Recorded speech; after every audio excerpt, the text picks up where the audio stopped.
Hey, folks! Hey! Welcome to the Dennis Miller Show. I am the aforementioned Mr. Miller, and we've been working a lot this morning. Christian and I went into some pre-production work on some set pieces. It was pretty exciting. Pre-pro. Yeah. We've been at pre-pro all AM. It was, we call it, our approach to production work is called the wall of innocuity. It's a playoff specter. Sure. And I do mean James Bond's nemesis. Hey, what about a character named Phil Spector? What about a character named Phil Spector? Huh? It's a little guy who pets a cat, and he thinks more than the cat. Sorry, I sat next to Phil Spector on the floor at a Laker game once. I'm still haunted by the smell. It's like the first time... You ever get a colonoscopy, Christian? Not yet. I've got that. I know you don't need one. I didn't ask. You should want one. I don't even mean for health. Look, I want one. I just haven't had one. You go in, they give you Versed, and they've got a tube in your butt. What's not good about that? Listen, I'm on board. Somebody come down to the studio. It's like the bookmobile, the colonoscopy mobile. They just come, hey, everybody, play that bell sound when Mr. Softy's outside. But you have to take this stuff that the taste still stays in my mouth. It is an indelible olfactory memory. And I know olfactory smell, but I've branched it out to anything inside the upper palate. Sorry about that, including that little nature's ceiling fan, the uvula. But I can still summon up Phil Spector's "oh" at the Laker game. And I do mean "oh."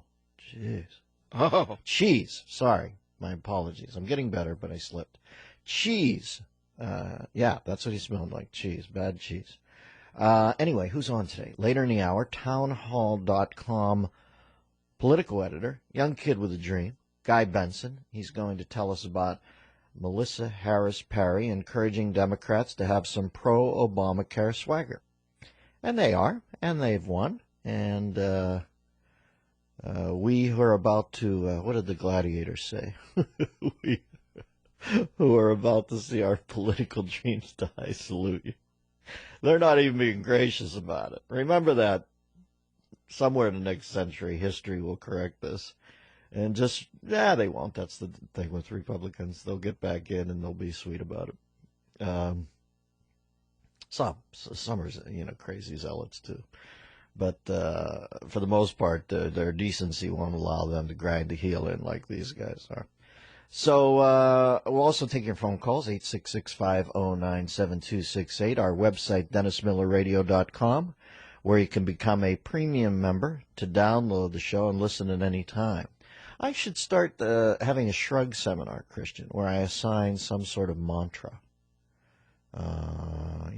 Harry Reid is not a name, it's a description. Harry Reid is not a name, it's a description. Wouldn't the best part of the shrug seminar be the fact that you wouldn't show up? Exactamundo. That's the proof in the pudding.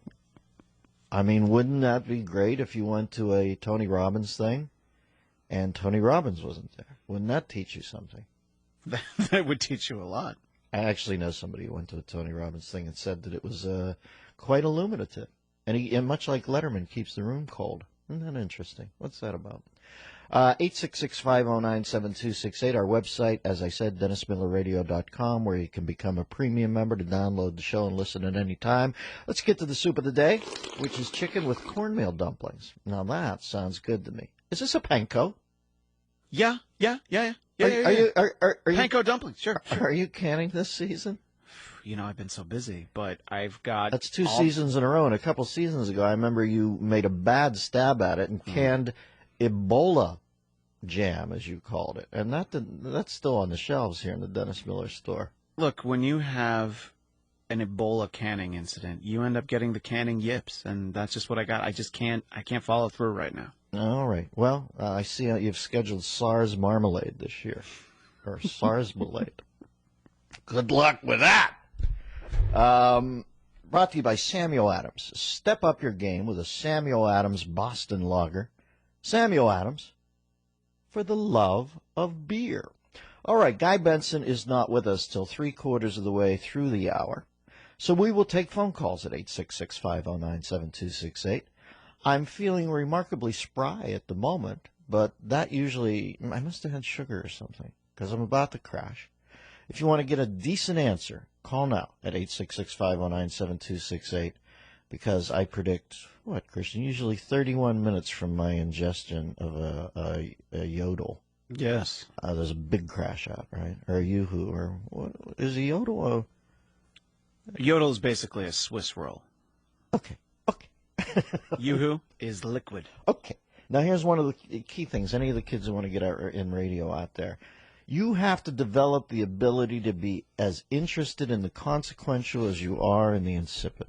Did you hear that play I just did where I said, okay, really amped up about Christian telling me what a yodel is? I appreciated that. That's the key to a career in radio. Dennis Miller Show.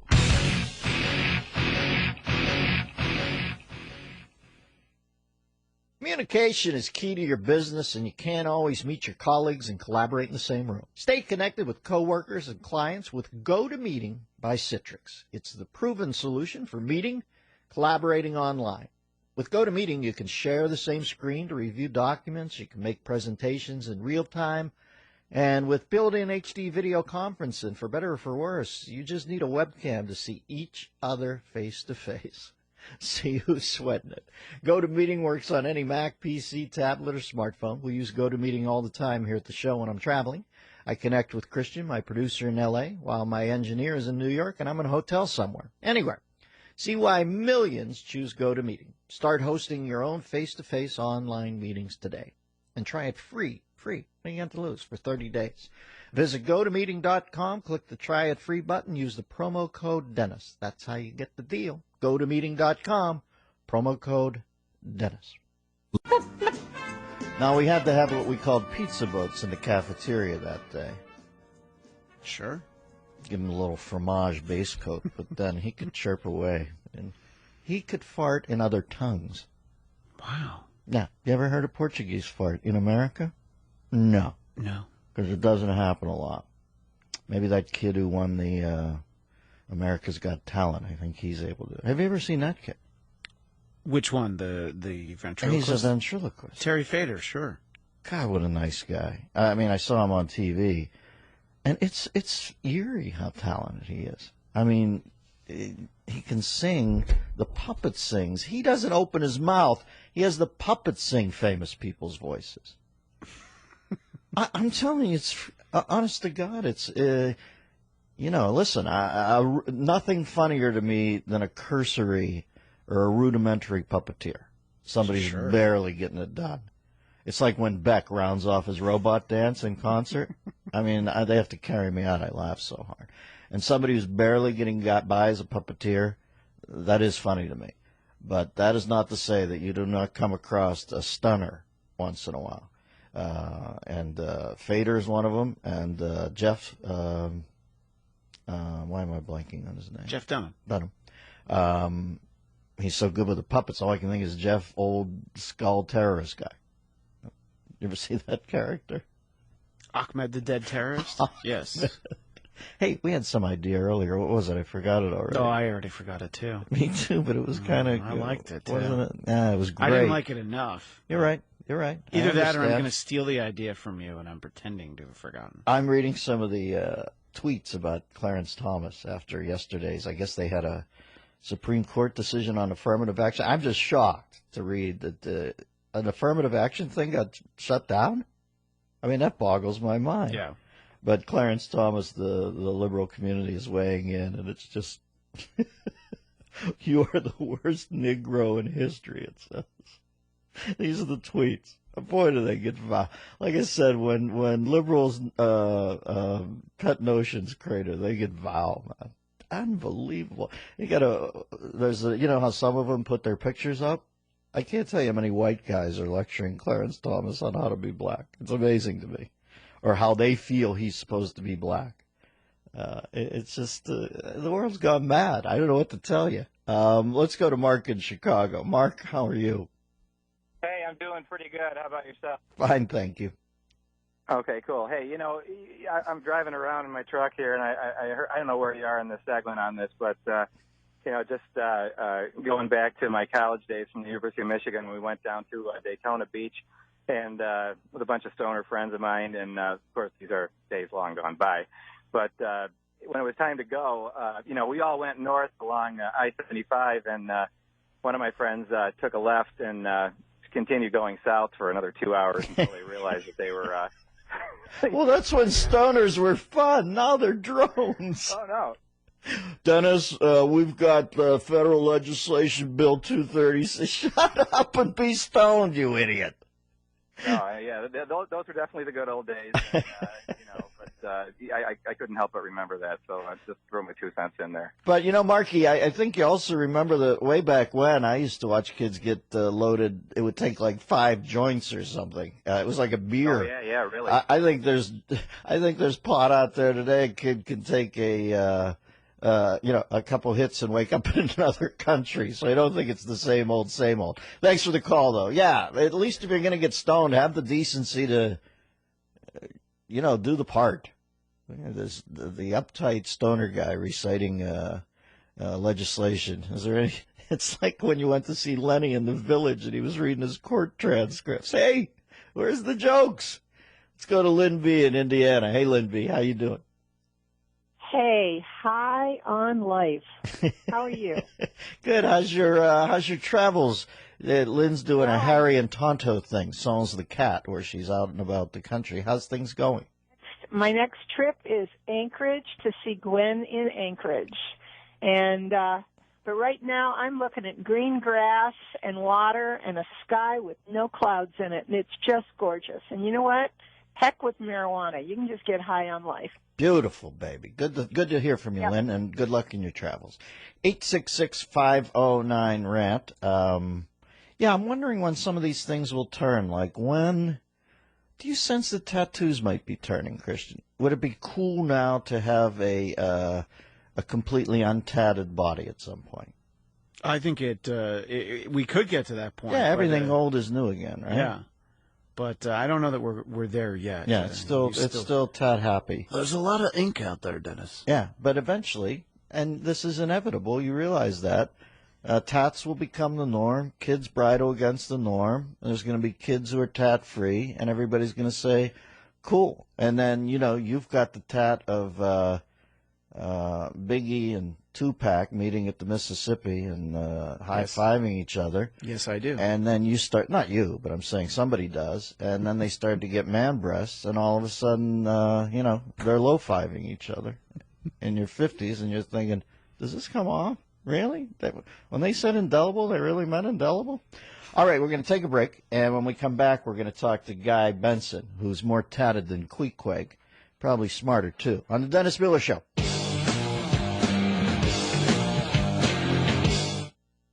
Want to make your small business sound like a big business? Check out Ooma Office, a business phone solution that easily connects to your internet and comes with loads of sweet features like a virtual receptionist to greet callers and direct them to the right extension. Plus, unlimited calling in the U.S. and Canada starts at only $19.99 a month. Look for Ooma Office, that's OOMA, at Amazon, BestBuy.com, or Staples, or visit ooma.com/office and make your office amazing. Suffering from allergy congestion? On my nature walks, I couldn't smell the flowers or breathe in the fresh spring air. Then I discovered Allegra D.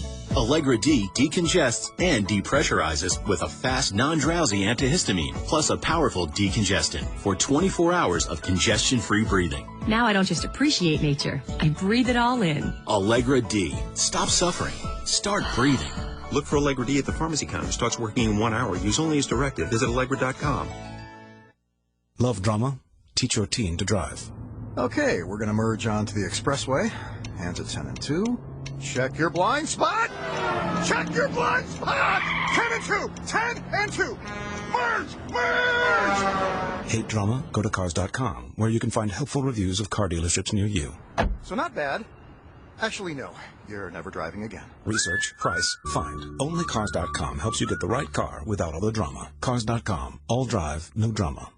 Here's something surprising about mouthwash. The burn does not mean it's working. Fact is, if you want real, long-lasting, fresh breath, you need an activated mouthwash. Smart Mouth mouthwash has 2 solutions you combine right before rinsing, activating the power to eliminate bad breath for a full 12 hours. That means fresh, clean breath all day with just 1 rinse of Smart Mouth. Rinse at night to prevent morning breath. Activate 12 hours of clean breath with Smart Mouth at Walgreens and stores everywhere. You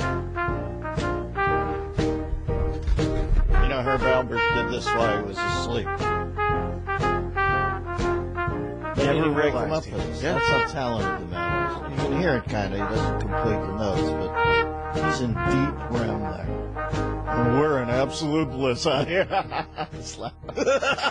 Welcome back to the Commandant and Slappy Show. I'm the Commandant. Joining us now, political editor. And keep the music up throughout his interview. He's such a nice man. I want to see if he'll even say, Dennis, I mean, this is kind of rude that you'd have me on and just, nah, we won't do that. He's such a nice man. No, keep it on. No, turn it down, baby. Guy Benson. It's like Stephen Wright naming his dog Stay.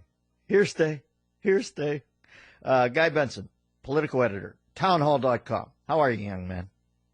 I'm doing well, Dennis. Thanks for having me back. Sorry, I had to do some radio hijinks there. It's part of my job. Oh, no, that was wonderful. The music and, trying to introduce you to the music. Hey, turn that down. Guy's talking. You can follow Guy on Twitter at Guy P. Benson. Listen, Guy, I never thought, I knew the left would have take over because after the last election, but I didn't think they'd be so nasty about it. They're putting it in people's faces now. And Melissa Harris Perry, I saw, you explained to the listeners what she did. They're not being very gracious about the power they wield, are they? No, and I don't think that should be necessarily a giant shock given the type of ads that they ran in the 2012 cycle, Mitt Romney giving women cancer or whatever that nonsense was. But you're referring to Melissa Harris Perry, who is a host on MSNBC, and she was giving advice to Democrats on her show last weekend about how to extricate themselves from this Obamacare problem that they're experiencing. Mm-hmm. She recommended that they sort of dial up the swagger and basically berate people who don't like the law and sort of, tell them, I believe her direct quote was, just tell these people, no, you can't keep your crappy plans, deal with it. It's basically blaming the American people for noticing the broken promise that Democrats made and sort of doing it, she says, with swagger is the solution to this. And I certainly hope the Democrats listen to her because that is insane. Well, let me pick up on the dated verbiage and say eventually you're going to go in to see your doctor and his secretary is going to tell you to talk to the hand. There. If they want to use things that Arsenio made popular 20 years ago, let me use one. Guy, do you know why Melissa Harris Perry wears the tampons as earrings on her show periodically? I did know that was, she's a very deep thinker. And so I think when she wanted to express her deep thinking about the birth control mandate in Obamacare, she decided to, this might have even been actually in response to the whole Texas brouhaha with Wendy Davis. As a sign of solidarity, she wore tampons as earrings, which I think is a clear reflection of how carefully she enters the public debate. And a not-so-subtle reminder that her show's entertaining approximately once a month, is the way I look at it. We're talking to Guy Benson. Oh, come on. Women menstruate. Let's all toughen up. She's brutal. We do a joke about her, and we moan. That's why we're getting our ass kicked. We had to get in these people's faces in the same way they get in ours. Talking to Guy Benson. You can keep your crappy plan, just deal with it, as an article about Melissa Harris Perry. Now, I see now that they're literally chopping things off in edits to get people. Well, you explained to me, in North Carolina, Senator Kay Hagan's up against a guy who's, quite frankly, nailing her to the cross about her support of Obamacare.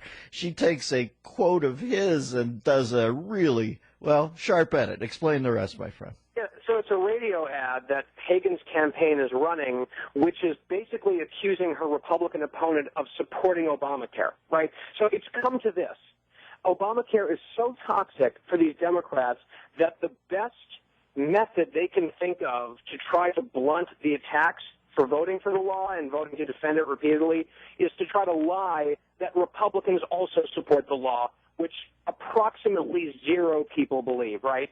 So they took this quote from a radio interview that her Republican opponent did, in which he referred to some parts of Obamacare as a great idea, comma, but the problem is that it's completely unaffordable and we can't pay for it, and on the whole, Obamacare causes more problems or just as many problems as it solves in the healthcare realm.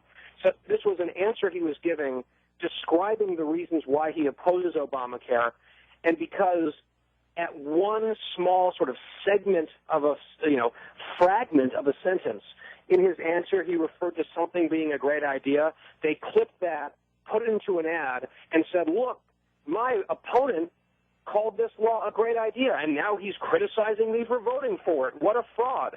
And, I mean, that is... All right, Guy, let me take this. Let me take this and broaden it up. And I mean this sincerely. I'm not doing this to be a jive guy on the radio.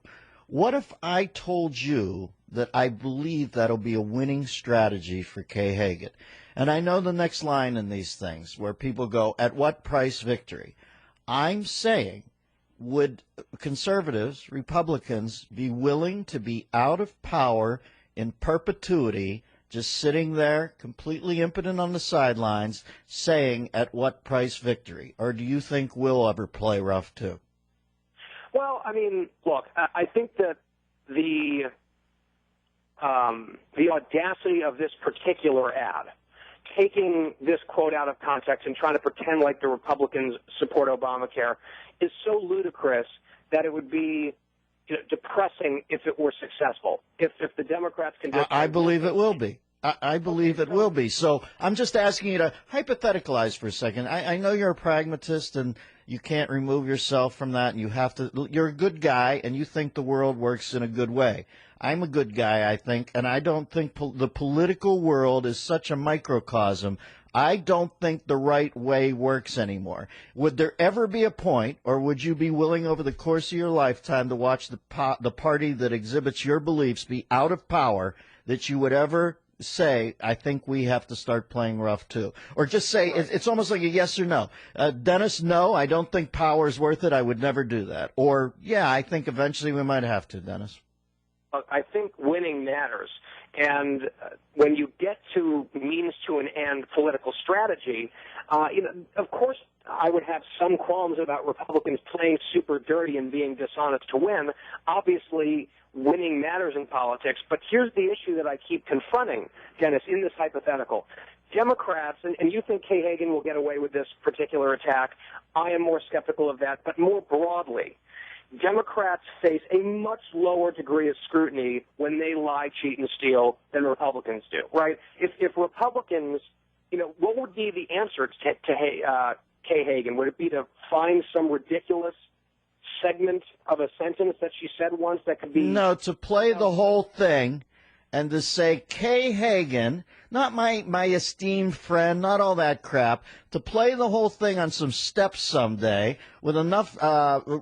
Republican or conservative bloggers there, enough people with cell phones like I see being held up at every concert, and then look at the camera and say, she is a scurrilous liar, a bad person. We're going to start looking for other lies she's telling you. Not this whole kid gloves thing, my esteemed opponent, and we're getting our asses kicked, Guy, and we're going out willingly. We've got to start calling her, this woman is a horrible person, a liar. Look at the clip she took. She cut this right down the middle. She's a creep. She's evil. She shouldn't represent you. And then at least if we lose there, Guy, at least for God's sakes we tried, right? Yeah, and what you just described, and whether I would use all the exact same verbiage that you laid out, I don't know, but what you... Why don't you know, Guy?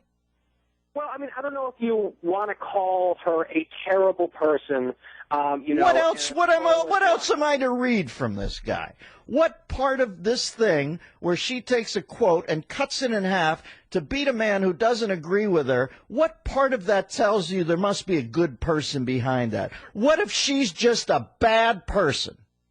She very well could be, and I really don't think that she deserves to stay in that office. And I very much hope that she loses, and I hope that she's held to account. And running an ad along the lines of what you described, saying, here's what she said I said, here's what I actually said, she lied about Obamacare, and now she's lying about me.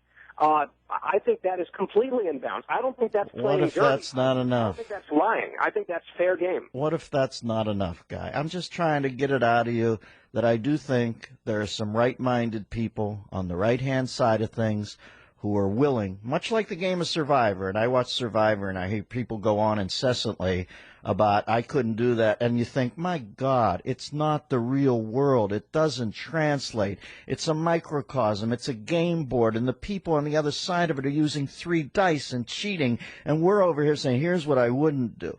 Guy, what happens if that kept our party, our conservative beliefs, out of power for the rest of our lives? All I'm trying to get you, is that the way to go? I don't think that lying down and accepting losses is ever the way to go in politics. And do you think it's ever right that when somebody lies and cheats and scorns somebody and besmirches their name to say, I think you're a bad person, or no, that's just nothing you'd ever do? Yes.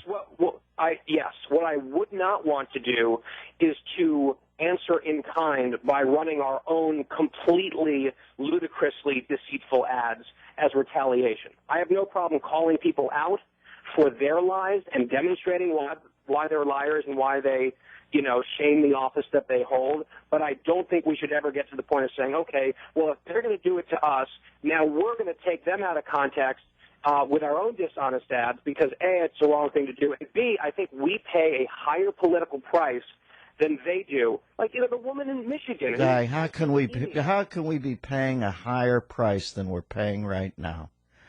You know Obamacare is not a thing for most of the country, that they don't want it. It's in, and it's in inexorably.